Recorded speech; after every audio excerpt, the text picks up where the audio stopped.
Happy Spiritual Sunday to you all, my friends. Are you living in the Tower of Babel today? That's the question, and that's our lesson for today. But before we do that, as usual, we have something from Karen Berg, her book Simple Light. Also, for many of you who have not read Two Unlikely People, I would encourage you to read that, as it will give you a greater understanding of what the center is about, how it came about, and really the rough road that the Rav and Karen had to face to bring this wisdom to every human being on earth. So let's start with what Karen says about spirituality. Most of us know we can't learn to fly an airplane by listening to lectures or reading through diagrams. It's the same with spirituality. We cannot become spiritual by meditating or simply studying. Knowledge that is kept inside and not shared or acted upon will remain just that, knowledge. Spirituality is not about what we learn, but the way we use what we learn in our daily life. And as many of you who've been studying in the Kabbalah Centre for a while, you understand that is the essence of the Kabbalah Centre. Even if you think of the word itself, spirituality, what does it mean? It's let's start with the wisdom, the understanding of the spirit. It's based on the fact that we have a spirit. So what spirituality is, as Karen says, it's the technology, not the belief, the technology of how to use our spirit, our soul, our creator light-given powers in our daily life, as Karen said. It's not just reading.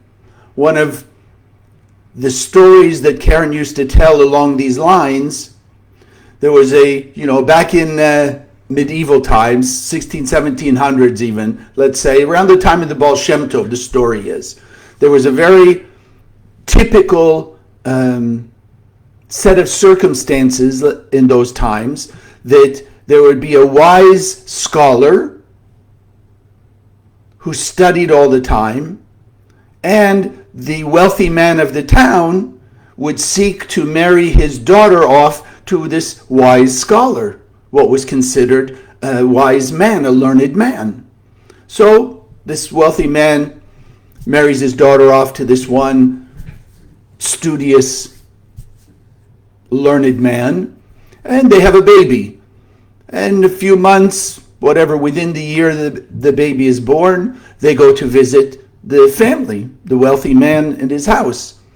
And in the middle of the night, the wealthy man upstairs hears the baby crying downstairs, and crying and crying and crying. So he goes downstairs and he sees that his son-in-law, the scholar, is studying in one room right across the hall from the room where his baby is crying.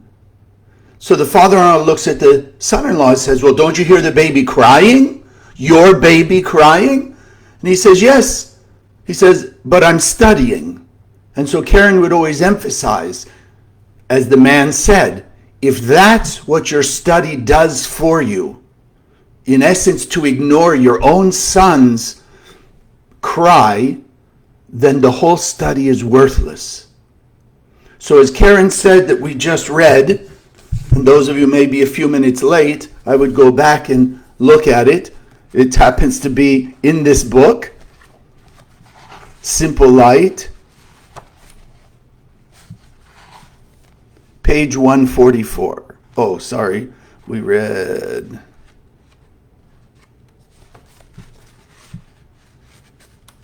on page 166.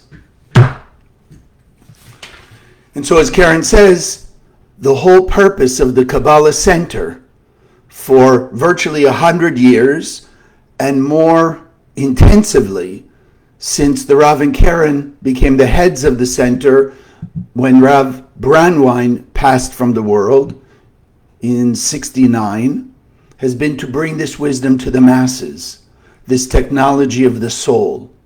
Because only when human beings understand that there's only one technology to the one soul the Creator created, that now is extended into 8.5 billion bodies, but there's still one operating system, one technology to that soul. And until people come to that understanding and then learn what the technology is, and most importantly, use that technology on a daily basis, until that point, the world is going to remain in chaos.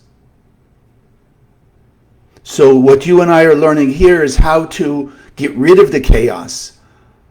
As we'll discuss today, simply going back to the idea that we are all one, collectively the one body of humanity, and that each person is essential to the reassembling of that one body of humanity into unity, which will be peaceful, loving, and infinitely blissful. And yet, to relieve perhaps that stressful thought, it doesn't mean that everybody has to be the same. It means each of us have to do our perfect individual Creator-given job, piece of that puzzle, to 100% and in unity with the rest of humanity. And that's the value of putting everybody on the same operating system. Because as we've talked about before, there's nothing in this universe, in any level, spiritual, physical, mental, emotional, that's not based on that one soul technology. And so before we start the lesson of the Tower of Babel, let's together up not only our consciousness to a higher level, but because we, you and I, are always thinking to be one unified soul and constantly be consciously connected to every human being on earth, we want to bring them up also out of the mud of the chaos and confusion that exists in the physical, material, five-sense world, and take them into that higher level of the tree of life. So we say it together. Consciousness is everything. I raise my consciousness today to see the miracles and wonders of life. I commit myself to behave with greater love, compassion, and kindness towards all human beings.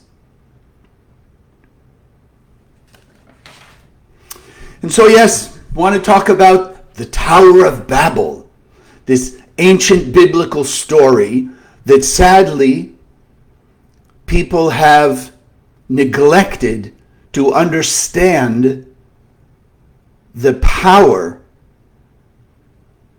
and the technology that exists in those 5 books of Moses that we can use today. And so let's just start with, in case some of you are not familiar with the story, just a simple summary. So this is way, way back at the time of Noah. People, for whatever reason, they didn't like God's plan. They didn't like the idea of whatever, the laws, the commandments, the way the Creator, we could say, was running the universe. And so what did they do? They had a brilliant idea. They will build a tower into the heavens, which I guess they understood in their mind was where the Creator, God, lived. like God's fortress is in the upper world. So they're going to build this huge tower from earth into heaven, and they were going to invade God's territory, God's fortress, overpower God, the Creator, and establish themselves as the Almighty, rulers of the world. I know, as I'm saying it to you and we're thinking about it, it seems so silly. How could they have thought such a thing? And that's really the motivation for me to share this Kabbalistic wisdom with you. So we know, and we have to keep reminding ourselves until it's absolutely crystallized in our mind, the Bible, the 5 books of Moses, is a code. And like any code, we have to break the code, unlock the code, if you will, to get to the message that's really, really inside that code.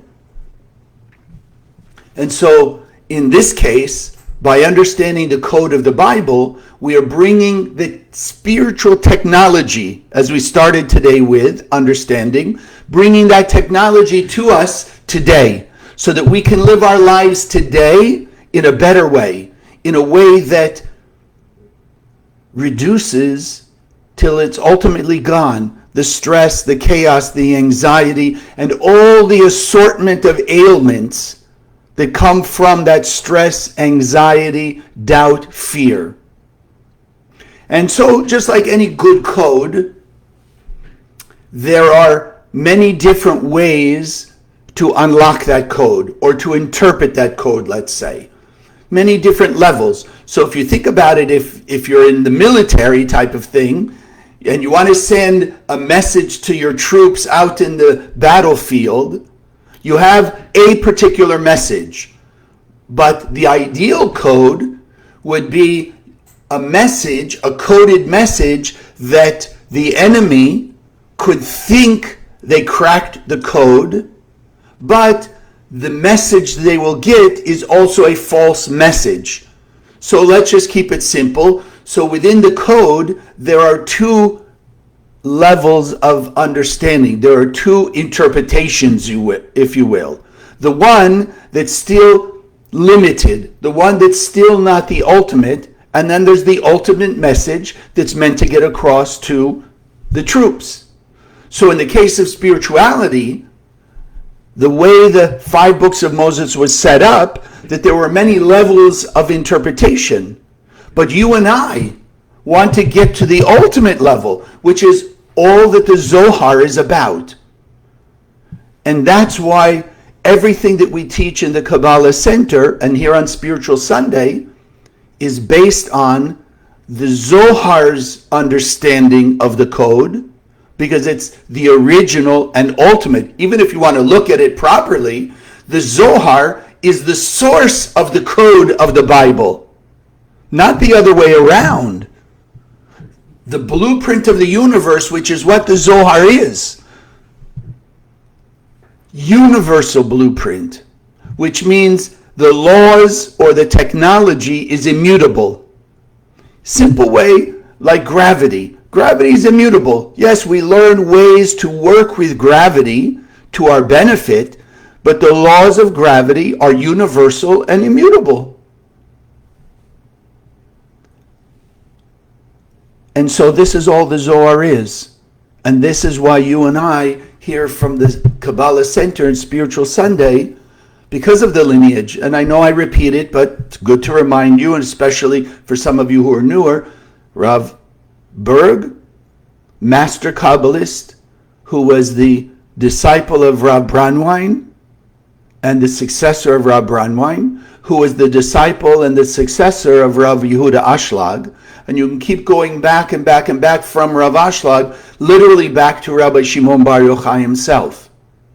And that's why what the center's teaching is the most efficient, effective way, not just to understand the universe, understand this teaching called Kabbalah, true spirit, soul-ality, but also how to use it in everyday life and all the tools and the technology that come with it.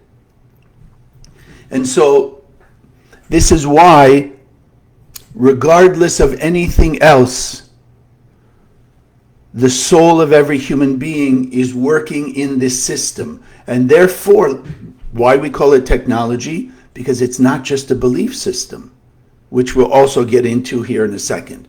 So now let's start to get to the essence of that code, or the message of the code. So why rebel against God? I mean, most of us think, oh, no, we want to, listen to God. We want to follow what God tells us so we have happiness, joy, peace, prosperity, all the good blessings. Right? But along the way, people don't like what either God does. The usual questions. How could God, if God is almighty and all observant, etc., why bad things happen to good people? Why is there terrible stuff going on in the world, etc.? So people don't like what God does in their mind, or what God doesn't do in their mind. People don't want to do, let's say, what supposedly God says to do. People want to do what they want to do, when they want to do, how they want to do, in ways they want to do, to whom they want to do. That's rebellion. Simple. There are laws. The sad part is the chaos of the world is coming from that rebellion. Look at the world. Because people have misunderstood that there are universal, immutable laws, just like science. And as we always speak about, the laws of science, the physical, material laws of the universe, are based on, and extensions, if you will, manifestations of, the spiritual, metaphysical laws of the universe. Not the other way around. These Zoharic technology is universal, immutable. So,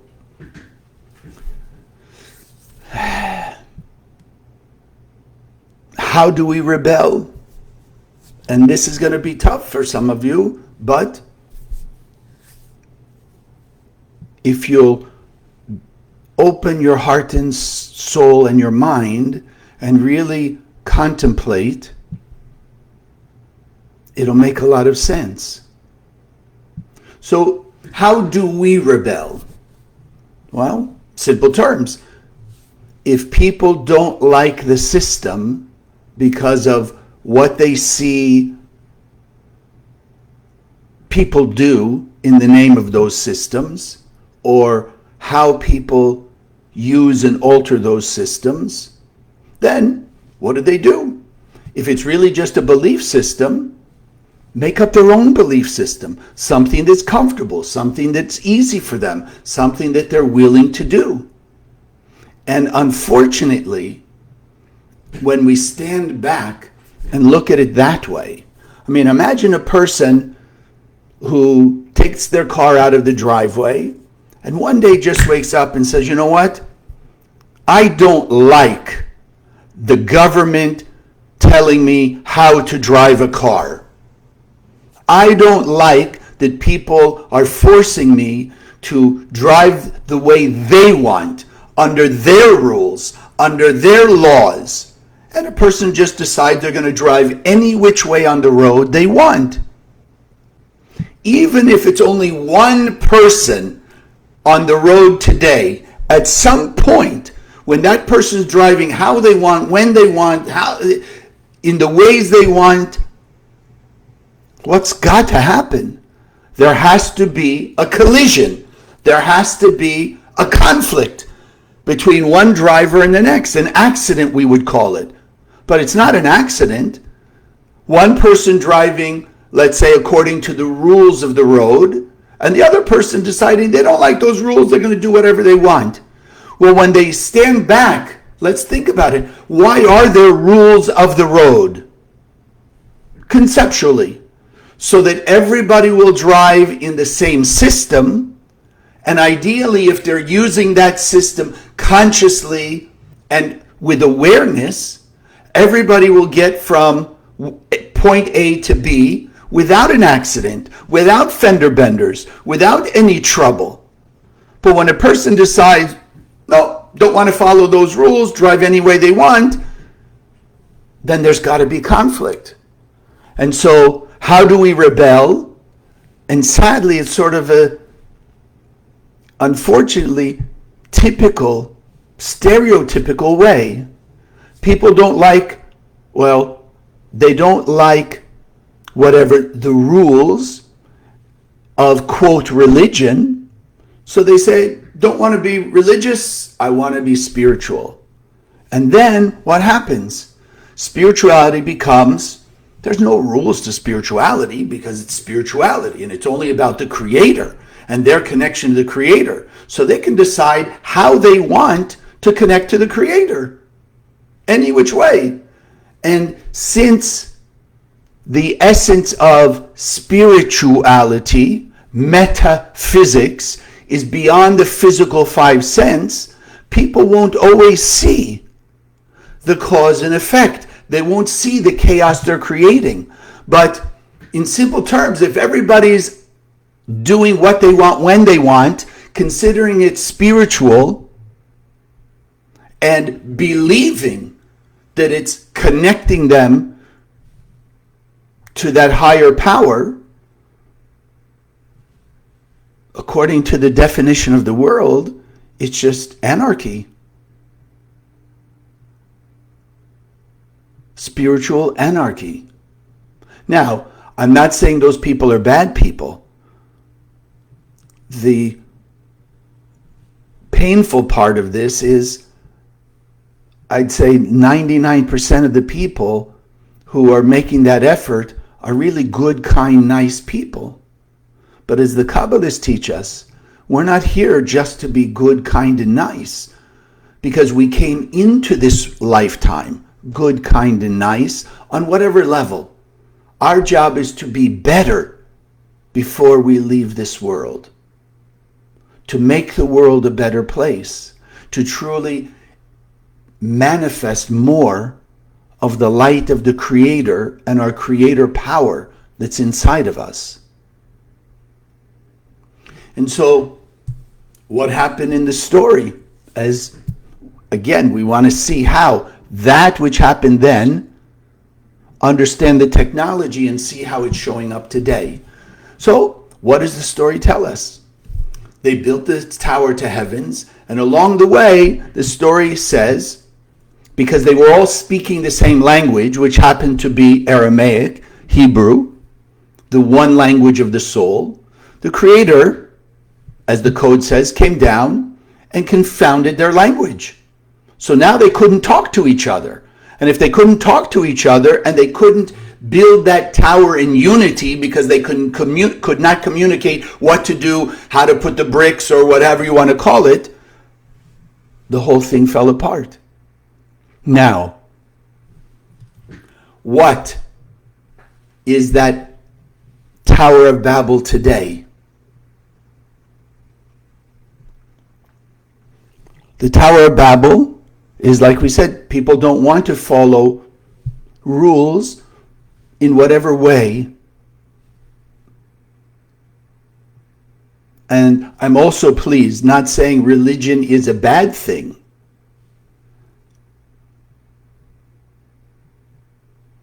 It's misunderstood. It's missing the consciousness, the true spiritual technology behind it. And this is why there are so many differences. Based on what? The Tower of Babel today, I would look at it as that AI program in our head that makes us think I know more. I'm better than. I'm smarter.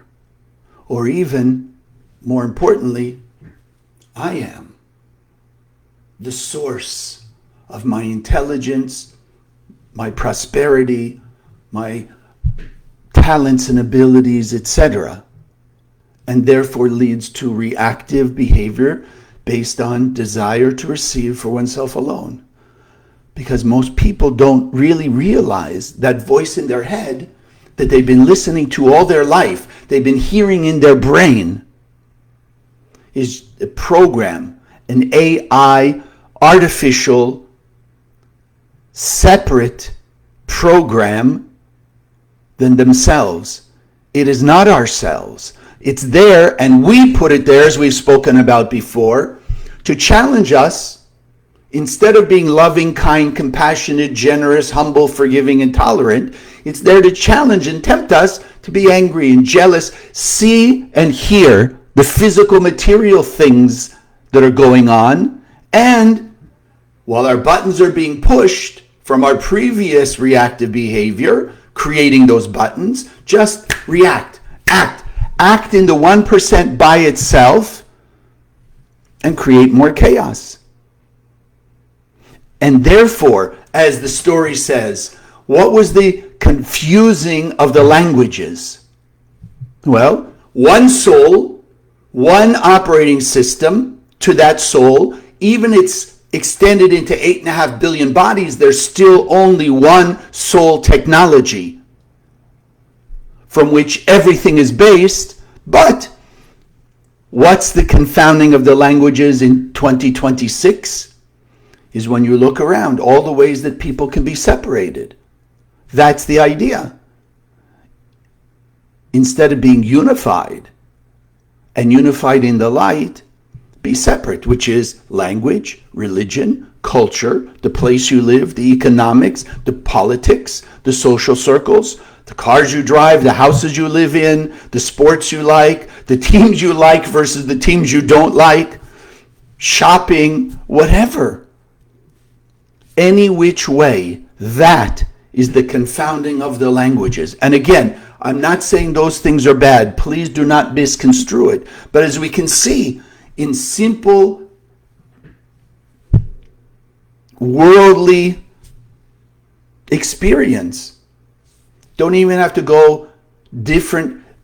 Everybody who speaks the same language, whatever the language is, they all get along with each other? No. Everybody in the same religion get along with each other? No. Everybody in the same political party get along? No. You go right down the line. Even you don't talk about different religions or different this, even people of the same circle, fighting, infighting, liking, don't liking, etc. That's the confounding of the language. The essence of the tactic of that AI program we call the opponent, or even the word Satan, adversary, is separation. That's the essence. Any which way to separate people, one, from the light of their own soul, by thinking I'm the source, I'm the intelligence, I'm the power, I'm the smart one who knows that it made that invention, made the business work, made this happen, I did it, I did it, I did it. The essence of ego. And of course, all the chaos in the world today is about what? The egos fighting with each other. The ego of, I'm right, you're wrong. Start with that, and you go from there outward, you got everything that's going on today. All the fighting, all the hassle, all the divisiveness, all the frictions, etc.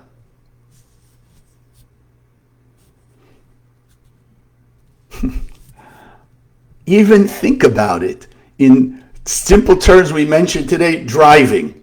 So, simple terms, okay, drive in your lane, stop at the yellow, or slow down at the yellow, be cautious, stop at the red, stop at the stop sign, all the rules of the road.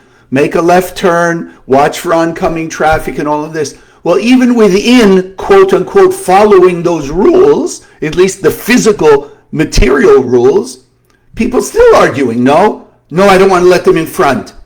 Oh, I see the car coming, but I know I can make the turn right before they'll get there, right? Because I'm in a hurry. I have to get there. I'm right. I can't let them get in front of me because then I'm saying they're better than me or whatever goes on in people's head, which is that AI voice, divisiveness, separation. Any which way that people are separated, that's the essence of the programming of that AI. Our job is to overcome the taunting and the temptation and even our previous mistakes of separation, acting in a separating, divisive way. Our job is unity. Bring the light into the situation. Light will remove all darkness and create unity. The Rav used to use the example of the light bulb. You know, you have a light bulb, the old light bulb, incandescent. If you look at it through the glass, you see there's the wires and this and this. Once you put it in the lamp and you turn it on and the light shines, you no longer see all the little wires and everything inside, because the light unifies everything into one whole. And therefore, the cure is, and the solution to the world's problems, creating unity transcendent over all the differences. As we said, spiritual is the basis of the physical, not the other way around. So, as there are rules in science, there are rules to spirituality. The purpose of the Zohar and all the Kabbalistic tools is not just to have intellectual Kabbalah. Since the mid-90s, when the Kabbalah Centre finally got some worldwide notoriety, because Hollywood was coming to the center, particularly in LA, all of a sudden there were news articles and magazines, you know, Hollywood coming to the Kabbalah Centre and this, that, and the other thing. Before that, of course, people didn't want to be associated with Kabbalah, the supposed tradition. You can't learn Kabbalah unless you're an Orthodox Jewish man, married, over 40, very scholarly, this, that, and the other thing. All of a sudden, because people saw the notoriety that the center was getting, there became other people teaching what they called Kabbalah. What the center has always been about, even in the most recent times, from Rav Ashlag to Rav Brunwine to the Rav and Karen, how, number one, give people, every human being, the understanding of why we're here in this world, what power we came with, what are the rules, if you will, the technology of how to operate the power of the Creator that's infused in every single human being, which is simply the ultimate goal: shine your light 24/7, unconditionally. So you don't like what the person said or did, as we call it, pause, start channeling light, which means just think, I'm emanating a beam of light out of my heart and soul, out to that person's heart and soul, through them to the world, every human being's heart and soul.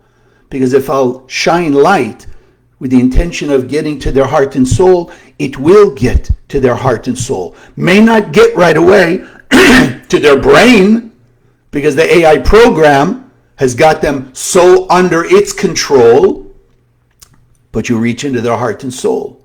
You activate more and more of the light of the Creator inside them until they are uncomfortable with their behavior, and then they will change. So as religions call it, spiritualities call it, the ultimate goal, not the beginning. That's the unfortunate concept, because the AI program, every step of the way, has got to be there to challenge us. The ultimate goal, love your neighbor as yourself, which means, yes, sending light unconditionally 24/7. The beauty is, number one, for me and you, the ones emanating the light, darkness is being dispelled. Chaos and confusion are being removed. Because as we're channeling the light out, then our unrevealed potential will start to flow into us. A sudden thought from our soul, how to handle that situation, the words to say, the actions to do, that will lead us more and more and more on the path of the light to our peace of heaven on earth, our peace back to the Garden of Eden that started in this world. And as we do it, because we are one soul, we will be spiritually on that one soul internet, pulling everybody else with us.